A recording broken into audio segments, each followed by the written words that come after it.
পুরুলিয়ার শহরের ছবি দেখাবো, কারণ একের পর এক লুট, একের পর এক ডাকাতি, আর এবার 23টি থানায় পুরুলিয়া সিসি ক্যামেরায় নজরদারি চলবে।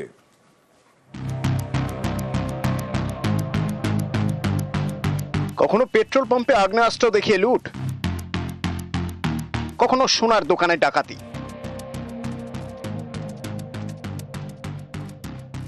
এসব ডাকাতি লুটপাট রুখতে এবার পুরুলিয়া জেলা জুড়ে সিসি ক্যামেরার নজরদারি।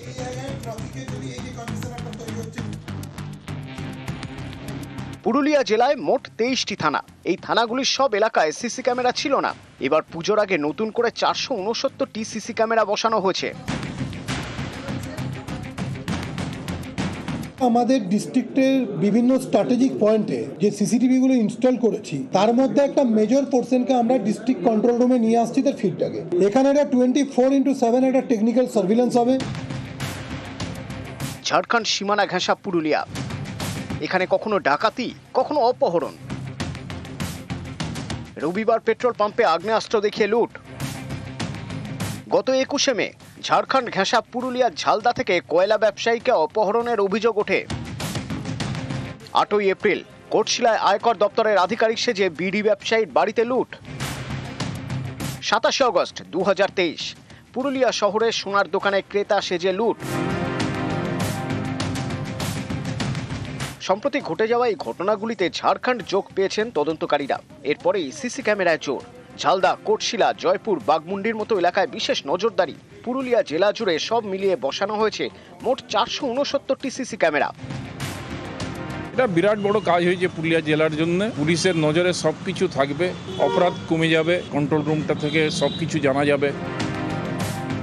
পুরুলিয়া থেকে ইন্দ্রজিৎ মণ্ডল, নিউজ 18 বাংলা।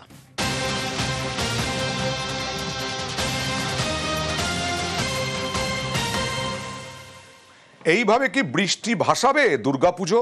আর তো মাত্র কয়েকদিন, এবং এবার দুর্গাপুজো অনেক আগে। বৃষ্টির সম্ভাবনা, আশঙ্কা অনেকের মনেই। দুর্গাপুজোয় বৃষ্টির সম্ভাবনা ওড়াচ্ছে না মৌসুম ভবন। সেপ্টেম্বরে স্বাভাবিকের থেকে বেশি বৃষ্টি। বিস্তারিত জানবো, প্রতিনিধি মৈত্রীর সঙ্গে কথা বলবো। মৈত্রী, দেখো, মৌসুম ভবনের যেটা প্রেডিকশন যে এবার এই সেপ্টেম্বরে গোটা দেশেরই একটা বড় অংশ জুড়ে স্বাভাবিকের থেকে বেশি বৃষ্টিপাত হবে, এবং তার মধ্যে পশ্চিমবঙ্গের বেশ কিছু অংশে ভারী বৃষ্টিপাতেরও সম্ভাবনা আছে, ভারী থেকে অতি ভারী বৃষ্টিপাতের। ফলে পুজো যেহেতু এই মাসেই রয়েছে, সেই ক্ষেত্রে দাঁড়িয়ে পুজোর সময়ও বৃষ্টি, এমনকি ভারী বৃষ্টি হওয়ারও সম্ভাবনা পুরোপুরি উড়িয়ে দিচ্ছে না মৌসুম ভবন। তারা যেটা জানাচ্ছেন যে এক্স্যাক্টলি কবে জানা যাবে ঠিক যে বৃষ্টি হবে কি হবে না? এটা দিন 7 আগে, অর্থাৎ 28 তারিখ থেকে পুজো শুরু হচ্ছে। 20-21 তারিখ নাগাদ নির্দিষ্ট করে জানা সম্ভব হবে যে বৃষ্টি কখন হবে, বা স্ক্যাটার্ড রেন হবে নাকি ভারী বৃষ্টিপাত হবে। কিন্তু সেই সম্ভাবনা যে থেকে যাচ্ছে সেই ইঙ্গিত কিন্তু মৌসুম ভবন দিচ্ছে। বর্ষা বিদায় নিচ্ছে কিনা সেটা কি জানা যাচ্ছে? দেখো, এই মাসে অন্ততপক্ষে বর্ষা বিদায়ের সম্ভাবনা নেই। বর্ষা বিদায় নিতে আরো কিছুটা সময় লাগবে বলেই কিন্তু মৌসুম ভবনের তরফ থেকে জানানো হয়েছে। তারা এবার যেটা জানাচ্ছেন যে এবারে যে মনসুন সিজন বা বর্ষা, সেটা কিন্তু স্বাভাবিকের থেকে বেশি, এবং সেটা গোটা দেশ জুড়েই স্বাভাবিকের থেকে বেশি বৃষ্টিপাত হচ্ছে।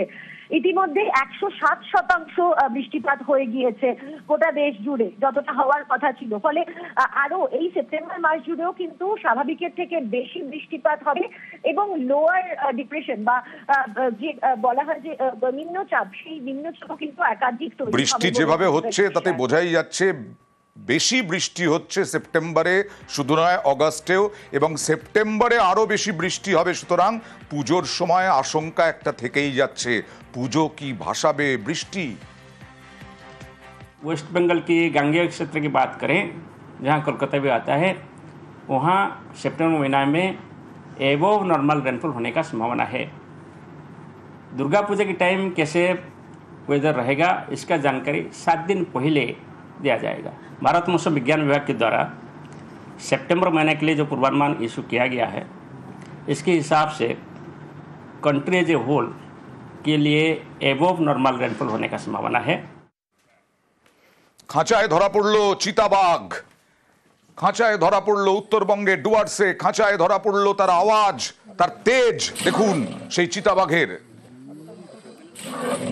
বানারহাটে কলাবাড়ি চা বাগানে ফাঁদে চিতাবাঘ।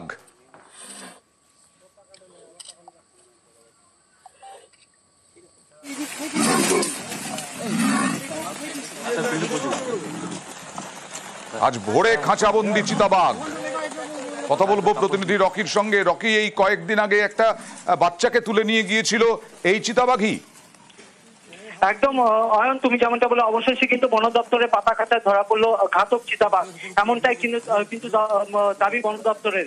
গত 27শে আগস্ট চিতাবাঘের হামলায় মৃত্যু হয়েছিল কলাবাড়ি চা বাগান সংলগ্ন এলাকার এক 12 বছরের কিশোরের, এবং তার বাড়ির সামনে থেকে সেই কিশোরকে তুলে নিয়ে যায় এবং তারপর তার মৃত্যু হয়।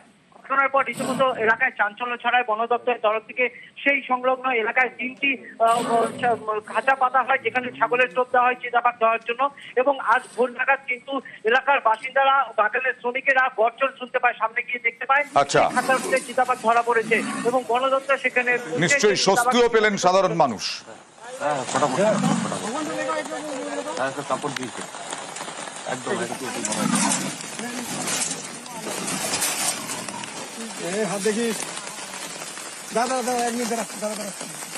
আতঙ্কের পরিবেশ কলাবাড়ি বাগান, উত্তর শালবাড়ি, উত্তর বাংলা ভাষায় এই এলাকাতে বিগত বেশ কিছুদিন যাবতই লেপার্ডের একটা প্রবলেম, আতঙ্ক একটা চলছিল। আমরা কন্টিনিউয়াস নজর রাখছিলাম, খাঁচা পাতা ছিল। আজকে ভোরবেলা আমরা এই লেপার্ডটা ক্যাপচার করতে সক্ষম হয়েছি। এটা কলাবাড়ি বাগানের চা বাগানের 17 নম্বর সেকশন থেকে ধরা হয়েছে। এলাকাতে 8টা খাঁচা পাতা আছে এবং 20টা ট্র্যাপ। পাবলিকের অনুযায়ী কথা অনুযায়ী ওখানে আরও কিছু চিতাবাঘ আছে বলে আমরা জানতে পারি। তো আমরা সেই হিসেবে আমরা আগামী দিনগুলোতেও কন্টিনিউয়াস ওখানে নজর রাখবো এবং খাঁচা আবারও পাতা থাকবে ওখানে। ডিপার্টমেন্টের ইনস্ট্রাকশন, এটাকে আপাতত আমরা রেস্কিউ সেন্টারে পাঠাবো, ওখানে পর্যবেক্ষণে থাকবে। এই খাঁচাবন্দি করা হয়, তারপরে অভয়ারণ্যে ছেড়ে দেওয়া হয়। যেমন জলদাপাড়া জাতীয় উদ্যানে এই খাঁচাবন্দি চিতাবাঘকে ছাড়া হলো। একে ধরা হয়েছিল, খাঁচাবন্দি করা হয়েছিল, স্ত্রী, পূর্ণবয়স্ক স্ত্রী চিতাবাঘ। কথা বলবো প্রতিনিধি রাজকুমারের সঙ্গে। রাজকুমার, চিকিৎসা করে সুস্থ করে তারপরে ছেড়ে দেওয়া হলো?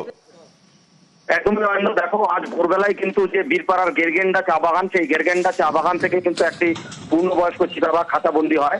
স্থানীয়দের অভিযোগ যে বেশ কিছুদিন থেকে কিন্তু চিতাবাঘটি এলাকায় তাণ্ডব চালাচ্ছিল। এলাকার বেশ কিছু কুকুর, বাছুর, শূকর, হাঁস, মুরগি কিন্তু সাবার করছিল চিতাবাঘ। আতঙ্কে ছিলেন ওই এলাকার মানুষেরা। তাদের আবেদনেই খাঁচা পাতে বন দপ্তর অবশেষে খাঁচাবন্দি হয়।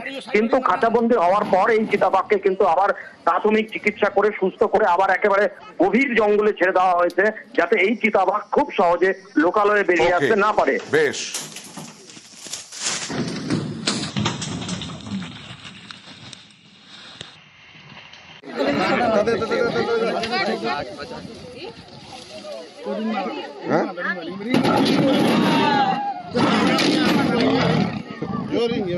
अरे ये साइड रोडिंग मत ना